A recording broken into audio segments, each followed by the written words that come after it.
Assalamu alaikum. Welcome to another video. I am Ahmed, one of the IELTS and PT instructor at Edify Group of Companies. आज बात करेंगे PT के right from dictation question type की. It's a very important question and adds a lot of marks. पहले मैं question थोड़ा सा explain करूँगा, उसके बाद हम उसकी marks division की तरफ जाएंगे and then I'll give you the simple and easiest tricks that you can follow to score good in this particular question types. First, you need to understand कि PT में चूँकि बहुत there is a lot of range of different type of questions, so you need to focus on those which add a lot of marks ताकि आप अपना जो result है उसको मैक्सिमाइज कर सको. Right from dictation is one of those question types जो कि ऑलमोस्ट 20 मार्क्स ऐड कर रहा होता है आपके ओवरऑल लिसनिंग के अंदर, and it is because it adds marks in two sections, your listening primarily and also your writing, क्योंकि आप एक सेंटेंस को सुन रहे हो और उसके बाद आप उसको एज इट इज़ लिख रहे हो.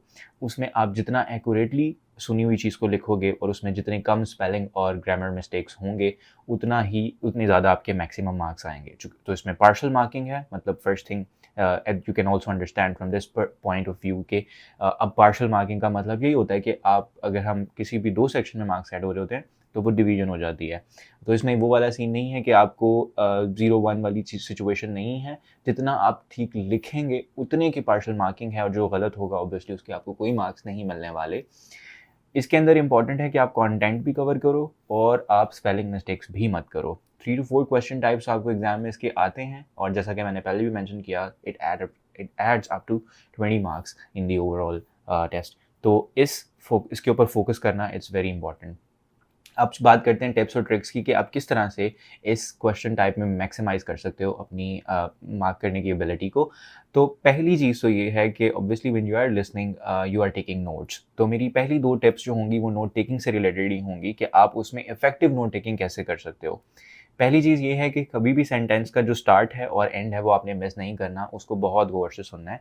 अगर आपको स्टार्टिंग के कुछ वर्ड्स और एंडिंग के कुछ वर्ड्स पता चल रहे हैं तो you might be able to make a sentence out of it. तो सम वर्ड आपका जो ग्रामेटिकल और जो स्पेलिंग है उसके आपको बाकी सारी चीज़ों के मार्क्स मिल जाएंगे, even if the content is a little bit of topic. तो आपने सबसे पहली चीज़ नोट टेकिंग करते हुए जब आप वहाँ पर नोट ले रहे हो, सबसे पहली चीज़ का जो ख्याल रखना है वो ये है कि क्या मैं सेंटेंस का शुरू और जो एंड है उसको मैं एक्जैक्टली कैप्चर कर पा रहा हूँ कि नहीं.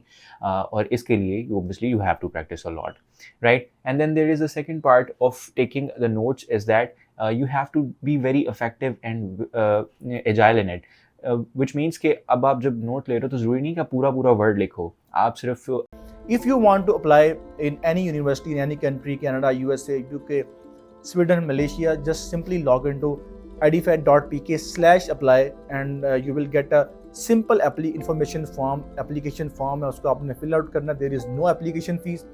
आप जैसे ही फॉर्म सबमिट करेंगे we will receive your inquiry and within 48 hours you will be assigned by a counselor.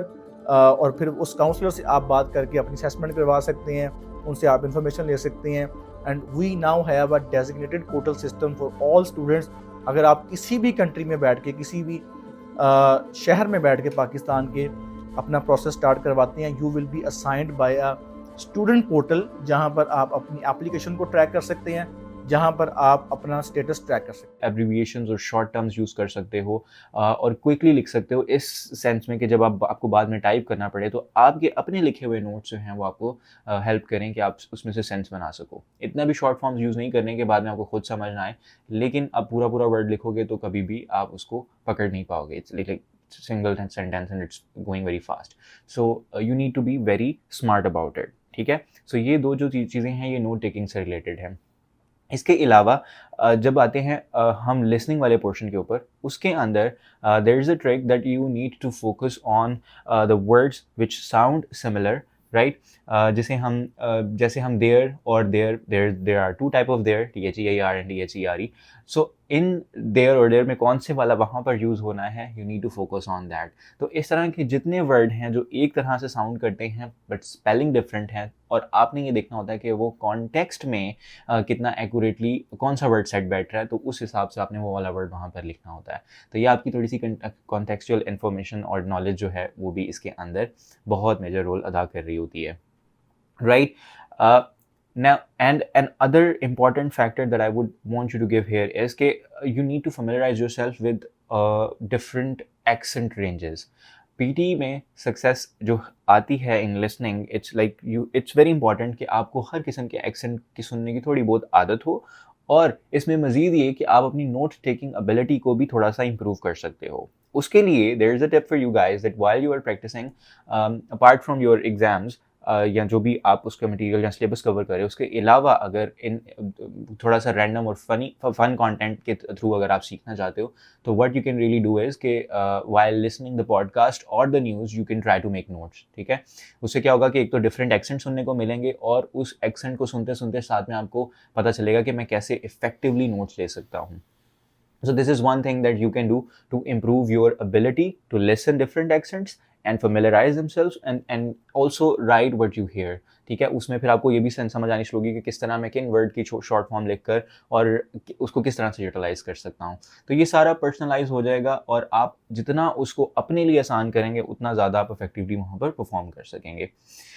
Now, and obviously you need to stay very focused on this. There is like one thing that it goes without saying, अगर आपका focus थोड़ा सा भी loose हो रहा है, अगर आप डिस्ट्रैक्ट हो रहे हो, तो कभी भी आप ऑब्वियसली वो स्टार्टिंग और एंडिंग तो पकड़ ही नहीं पाओगे, बीच वाली तो बहुत दूर की बात है। तो आपने फोकस्ड रहना है, स्पेशली इस तरह के पार्ट्स के अंदर जिसके अंदर आपके पास टाइम बहुत शॉर्ट है और आपने उसमें से ज़्यादा इन्फॉर्मेशन एक्सट्रैक्ट करनी।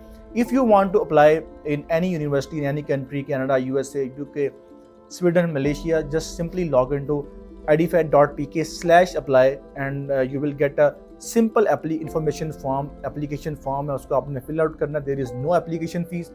आप जैसे ही फॉर्म सबमिट करेंगे, we will receive your inquiry and within 48 hours you will be assigned by a counselor, और फिर उस काउंसलर से आप बात करके अपनी असेसमेंट करवा सकते हैं, उनसे आप इंफॉर्मेशन ले सकते हैं। And we now have a designated portal system for all students. अगर आप किसी भी कंट्री में बैठ के, किसी भी शहर में बैठ के पाकिस्तान के अपना प्रोसेस स्टार्ट करवाते हैं, you will be assigned by a student portal, जहां पर आप अपनी एप्लीकेशन को ट्रैक कर सकते हैं, जहां पर आप अपना स्टेटस ट्रैक कर सकते हैं। There is no chance that you get distracted in it, so be very focused during this whole section, right? Lastly, I would say that there is a lot of practice material available. No matter which app you use, no matter which kind of content you use, the only thing that is important कि you practice a lot, right? आपने क्या करना होता है कि जितना मतलब कि देखो कि किस डिफरेंट किस्म के एक्सेंट्स की लिसनिंग सुनो, और उसको लिखने की कोशिश करो, और फिर बाद में उसको टाइप करने की कोशिश करो, और अपनी टाइपिंग स्पीड के ऊपर भी काम करो, क्योंकि ये वो सारे एलिमेंट हैं जो मिला कर इसमें रोल अदा कर रहे होते हैं। इसमें सिर्फ ये इंपॉर्टेंट नहीं कि आपने सुन लिया और आपको समझ आ गया तो यू विल बी गुड।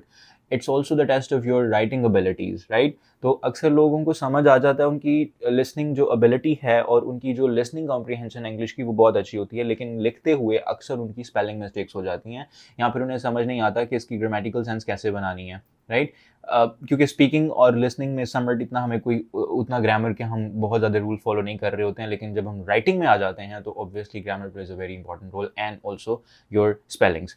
तो अच्छी चीज़ ये है कि आप इसको समझो कि इसके डिफरेंट एलिमेंट्स हैं। सुनना इज़ द वन पार्ट, फिर उसको इफेक्टिवली लिखना is the one part, and effectively taking notes is the third part. So if you are practicing all three of these, then you will be able to score good in right from dictation question type. And this is a very important question type, so it worth the practice, right?